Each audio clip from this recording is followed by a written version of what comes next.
Sitting neatly on top of Tennessee, Kentucky is home to horse racing, bourbon whiskey, and all kinds of amazing food and music.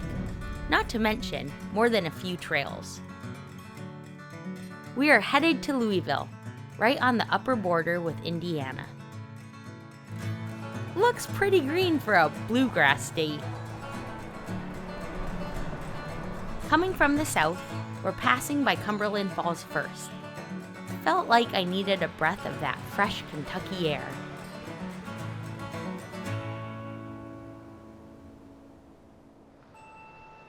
About an hour south of Louisville is a special place, the Abraham Lincoln Birthplace National Historical Park. We've been talking to a lot of modern-day trailblazers, but what about the trailblazers who shaped our nation's history? Abraham Lincoln was born here. It was known as the Sinking Spring Farm. His family had actually arrived here a couple years before he was born. And unfortunately, they arrived here in the winter. So I always tell people, you have to imagine it was really cold. There may have been snow on the ground. And so what is the first thing that you're gonna have to do? Build a home? Build a home. This is probably what the farm would have looked like when the Lincoln family arrived here. They lived here for 2 years, and in February of 1809, that's when Abraham Lincoln was born. This is our memorial building, the first national monument to Abraham Lincoln in our country.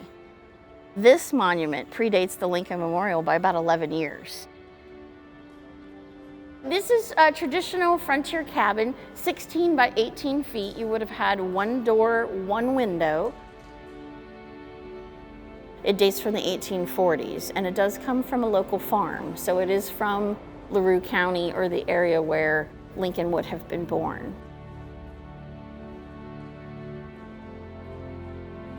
What I like about Lincoln, he lived at a very trying time and was president during quite arguably one of the most stressful times in our country's past, during the Civil War. He had a way to bring people together. When Lincoln formed his cabinet, he didn't just put people who were in his corner or were his friends on his cabinet. He took people that oftentimes argued with him, but he said, no, they're bringing a perspective to the table. We know Lincoln's parents, Thomas and Nancy, were anti-slavery while living here at Knob Creek. So those seeds for freedom, equality, emancipation, those were all planted here in Kentucky. People say to me, what do you do on your days off or on vacation? I go to national parks like everybody else. This time of year, with it getting a little bit cooler, it's a nicer time to be outside and, take a walk and see the leaves changing. There are trails here. There's numerous trails down at Mammoth Cave. There's also some state parks. Cumberland Falls, which is south of here. We stopped there. Yeah. Did you hear about the moonbow? Yeah, we heard about that. We didn't see it. We were there. No, there's only certain dates that you can see it. And Cumberland Falls is one of only 2 falls in the entire world that this phenomenon of the moonbow happens. Wow. It's amazing to hear how such inspiring stories can come from such humble beginnings. Finally, we arrive in Louisville, the biggest city in Kentucky. Taking a stroll downtown, I stumbled on the old Louisville Slugger Museum and Factory.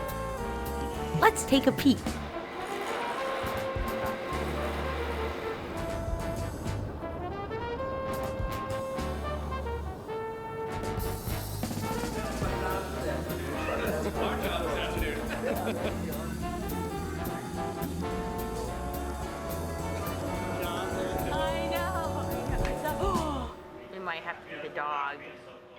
The Old Forester Distillery has a unique history when it comes to blazing a trail through hard times.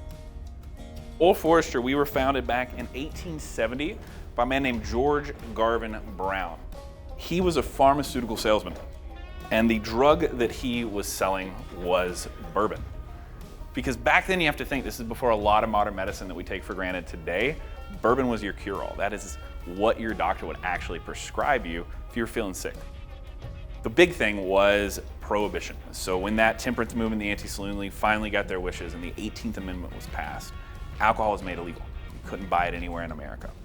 But the doctors are our saving grace. They're the ones who go to Congress and they say, hey, that's well and good, you did a thing, but remember, it's medicinal. So we were actually able to legally sell during Prohibition. Without further delay, welcome to Old Forester. Oh, this is cool. Secret door. Secret door. This would be our mash. We use 72% corn, 18% rye, and 10% malted barley. And the malted part of that is what's important. A cooperage is where you make barrels. We are the only major distilling company that makes our own barrels. We've been doing it since 1945. You're gonna get to char a barrel today. What you're gonna do is simply push this button right here. We're gonna light that barrel on fire. 3, 2, 1. Oh wow, Yeah, you can feel you feel that. the heat. It's not just for show. 100% of your color is coming from the barrel, right? 50 to 70% of your flavor is coming from the barrel. So much of the end result comes from the barrel. That's why we at Old Forester think it's so important that we're making our own barrels. It's because we have to control the process. Well, we'll grab a couple bottles and we'll do a tasting.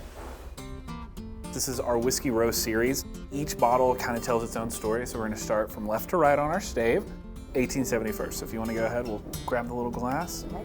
And the best way to do it is you open your mouth slightly and kind of breathe in through your nose and your mouth at the same time. You get a lot more flavor that way. Yeah, it's caramely. Caramely, very much so. With this one, it's light, it's 90 proof. It is soft, it's smooth. It's so smooth. This next one that we're gonna go to, Your favorite. my favorite, this is 1897. We're down deep into that nose, right off the bat. Sweeter. Way sweeter. Way sweeter. Mmm. Oh, I like it without even tasting this root one. beer float. It is. It really is. It's dessert. It's like creamy vanilla bean. So this next one is 1910. This one and 1920 are kind of like the everybody loves them. This is double barreled. Oh man, that's giving it a run for its money. 115 proof. This is my stay-at-home bourbon. This is Woo! it's like cherries and chocolate. That wasn't a woo of like, oh, it was like, woo, I want to go dancing. Well, thank you. You're very, very welcome. That was so much fun. I just learned a ton about bourbon. Got a new favorite. Definitely buying a bottle of that one. Oh yeah. Thank you. Thank you. Delicious. What a treat. There sure is a lot of rich history around here. And rich flavor, too. About an hour and a half east of Louisville, near Lexington, is the Claiborne Thoroughbred Breeding Farm. There are a bunch of legendary racehorses living here now, and one of the greatest of all time is buried here, too. The farm was established in 1910. We're home to about 500 horses during the foaling breeding season, 3,000 acres. What makes Claiborne Farms so unique? Well, our slogan is doing the usual unusually well. We pride ourselves in how we raise a horse, treat a horse, and that produces the quality that goes on and does the racing on the racetrack and proves dividends for us. This is the thoroughbred capital of the world. To raise a nice, athletic, strong horse, you can't really raise it on flat ground. Okay. So we turn them out in these pastures where you got rolling acres and stuff where they can go out and play with each other. That's where they develop their strength and their stamina. They all have their own individual stall, and then back behind you can see a lot of individual paddocks. So they all have their own area to get turned out. They get fed when they first come in the morning, and then lay down, take a nap. Tours come through and visit with them, and then they get fed again at 1 o'clock, and then they go back outside for the rest of the day.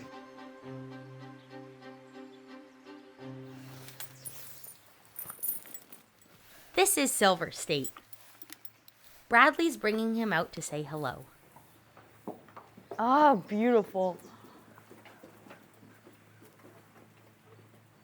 God, Pat him on his neck, they're used to all that. yeah. Oh my God, you're so smooth. He's 5, so he raced last year. And then after the Breeders' Cup last year, he came in to start his stallion duties here, started this past February. Okay. No riding once they come here. You know, they're retired, you know, to just breeding purposes once they retire here.